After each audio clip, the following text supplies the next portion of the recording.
Hello there. Hope everybody's doing great as usual. All right, I just wanted to pop in and do this quick video. It's really important that everybody start looking for truth, okay?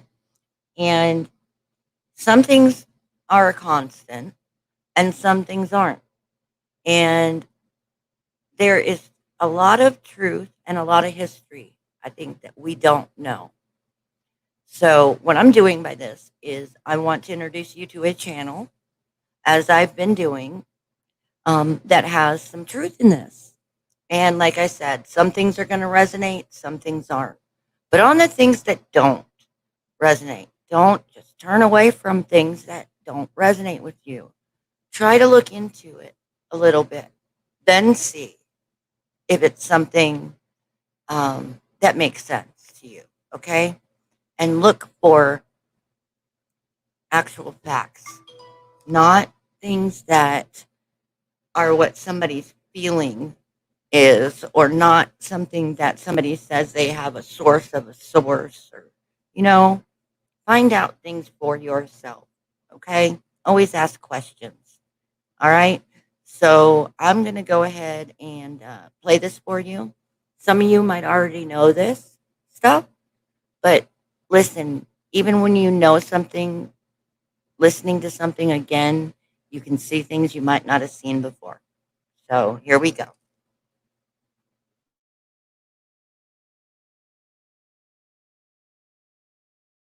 There is a plot in the country to enslave every man, woman, and child. Before I leave this high and noble office, I intend to expose this plot. 7 days later, he died. The stuff that's going on around us today just doesn't make any sense. And as we go through this presentation, you'll start to realize why it doesn't make any sense, and that all of this is not by accident, that all of this misery and strife in the world today is actually by design.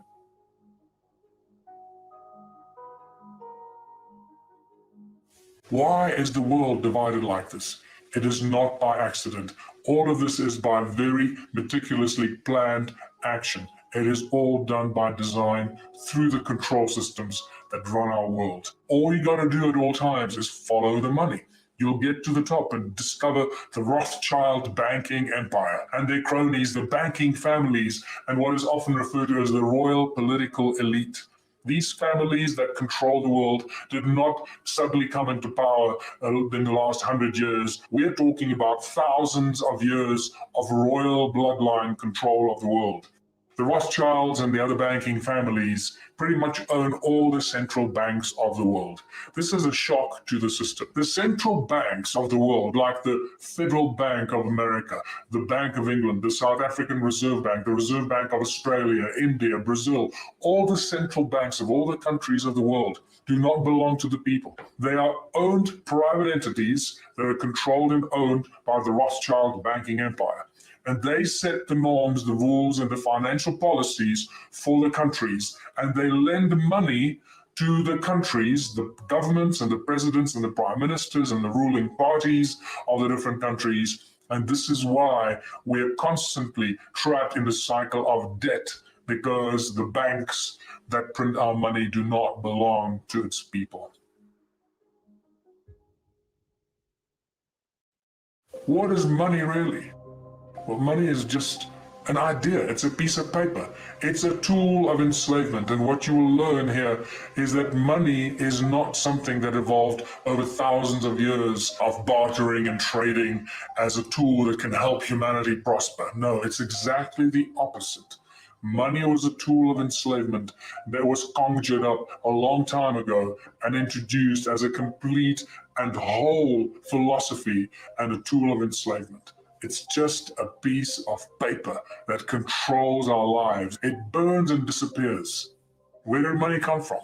How did money originate? Very few people are actually aware of this. Well, about 6,000 years ago, the first money appeared in a form of clay tablets. This is during the Sumerian Empire. Well, the Sumerian texts tell us about when money first appeared and also when the first royal bloodlines first appeared. And we find the emergence of the first kings, or the so-called first priest kings. And it just so happens that these first priest kings that appeared out of the blue on earth suddenly created all the banks, they created their temples, and in their temples, they started to print these clay tablets, which became the first forms of money. So, in essence, the temples of these first kings that appeared on earth were the first banks from which the first forms of money were distributed to the people. And nothing has changed in thousands of years. This is really important. So, what if I told you that banks create money out of thin air? Would you be surprised? Well, that's exactly what happens. They have nothing. Money is absolutely useless. It is a piece of paper. It has no backing, and this is why it's called fiat currency, fiat money. It means nothing.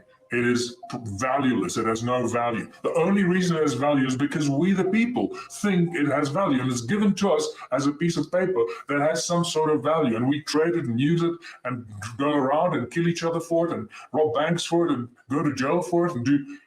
It controls our lives from the first moment we are born to the last moment as we die. Money controls our lives. Many famous people and smart people and businessmen of the past have been aware of this for a long time. Like this quote from Henry Ford, for example. He said, "It's well that the people of the nation do not understand our banking and monetary system, for if they did, I believe there would be a revolution before tomorrow morning." Henry Ford. Many people, many great leaders of the past have resisted money, have resisted the bankers. JFK tried to break America free from the Federal Reserve Bank stranglehold on the people of the United States. This is a quote 7 days from before he died. He says, "There is a plot in the country to enslave every man, woman, and child. Before I leave this high and noble office, I intend to expose this plot." 7 days later, he died. What you need to know is JFK actually started to print what became known as the American or the United States note, which is not printed by the Federal Reserve Bank, and therefore taking the control away from the Fed. As soon as they assassinated him in Dallas in 1963, within 2 weeks or so, the Fed started to print the American money again, taking that control back. And this happened also with Abraham Lincoln, who 100 years before that started to print the greenback in the United States, making the American people free of all debt. And the greenback was printed by the government. It didn't belong to the Federal Bank or the Rothschild Empire. This was obviously not liked, and they lost control. This is why they shot him and got rid of him, because he didn't play their game. Who controls our governments? Who controls the bankers? Who controls what's going on here? Many people around the world call these the puppet masters. We don't know who they are because they don't want us to know who they are. Quote from Mayer Amschel Rothschild, the founding father of the Rothschild Empire in the 1700s. He says, "Let me issue and control a nation's money, and I care not who writes the laws." And that's exactly what has become of the world and our countries. Because through the banking institutions, they control everything. Think about how money and the bankers control all the education systems, the research laboratories, how they control industry, the large corporations. Everything imaginable ultimately goes back to those who control the money. Follow the money and you'll see the root of evil and the root of control as it unfolds around us. Who controls the corporations? Once again, follow the money. Always leads back to the Rothschilds' banking empire. But unfortunately, in our legal systems, corporations have more rights than living, breathing human beings. Think about that. This is unimaginable that something like this could even happen. Many people are shocked when they find out that every country in the world is registered as a corporation. It's not just countries, it's states, provinces, cities, everything imaginable. The roads that we drive on are registered as corporations. Everything in our lives is being incorporated around us while we carry on and distracted by computer games and the news and who's screwing who and who won what game and what final is being played. While we're being distracted by the entertainment and the programming on our televisions, our world around us has been stolen from us and incorporated And this is how, through the legal system and the corporations that have more rights than living, breathing human beings, we, the people, have become slaves to the corporations every step of the way. It scares the hell out of governments to have people in control of their own money. At which point you should really ask yourself, what kind of government is that? The whole thing about currency is that you don't need to know how it works unless it stops working. And when it stops working, everybody needs to know how it works, because your wealth, your future of your children, everything now depends on that. If we go to a future where digital cash is the only form of cash that exists, and I think we're heading in that direction very, very fast. I think within 20 years, people who grow up 20 years from now will never see cash unless they visit a museum. Cashless society. Cashless society. Cashless society. Cashless society is cashless society. Cashless society. If we go to that future, digital cash, we're at a crossroads because we have to choose between two possibilities. One is digital cash that's run by corporations that act not only as intermediaries in all of our payments, but also act as deputized members of law enforcement for every government and or intelligence agency and or dictator who co-opts them to their means. That type of finance takes the worst of surveillance capitalism and the worst of surveillance state, merges them together in this fascist dystopia where every transaction you ever make tells something about your habits, your politics, your associations, your movement, your physical location. On the one hand, all of this data gets collected and shared among all of the intelligence agencies and corporations, or leaked. And on the other hand, if the people in power choose to, they can decide to debank you overnight. They turn off the switch. Now imagine what happens if your bank account is shut down and cash doesn't exist. Well, you can't eat. You can't buy food. Done. You can't use transportation. You can't rent an apartment. They can literally destroy your life in a second. And if you think this is crazy, this is happening today in China. They have a system called Sesame. It's called a social credit score. And they use your social media postings to give everyone a score as to how well they toe the line of political correctness to the doctrine of the Communist Party. People who have a negative credit score on that system are denied access to public transportation.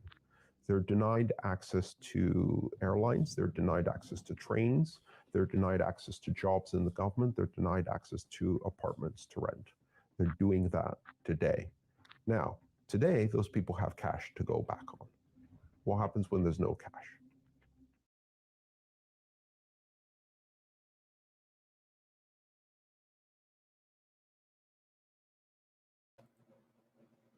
All right. So a lot of you may have already known some of this, but then again, like I said, we always need to refresh ourselves because things are changing so fast, and I don't want anybody to miss anything, because it's important. We need to wake up. We need to realize what's going on. We need to look at everything that's happening in our world right now through a different lens. And that lens is through truth. And sometimes the truth sucks, but I don't want anybody to be afraid, all right? Because there's nothing to be afraid of. They have made big deals out of things that I believe shouldn't be big deals and that we don't need to be afraid about. But yet they keep us in this constant hamster wheel of fear, this constant hamster wheel of being broke and needing to pay bills and needing to keep up with the Joneses and needing this and needing that. Okay? So we need to stop, take a breath, realize what's really going on, and then we as a people, together, combined, for the benefit of all of us, need to speak up and we need to fix this stuff. Okay? So I'm going to be bringing you more stuff, and I'm picking up the pace this week. So stay tuned. I hope I don't bore you guys with some stuff. And those of you that are just waking up, I hope I don't scare you with some stuff. I don't want to do that. That's not my intent. I do want to have open dialogue and discussion, though. So always feel free to chat, to talk. I'm going to start hosting um, some type of lives where we can all get together, and I want it to be everybody. And we can talk about what's going on. We can share information. We can, you know, just come together because that's what's really needed right now. All right. Well, I hope you enjoyed that. Please be sure to give them some love.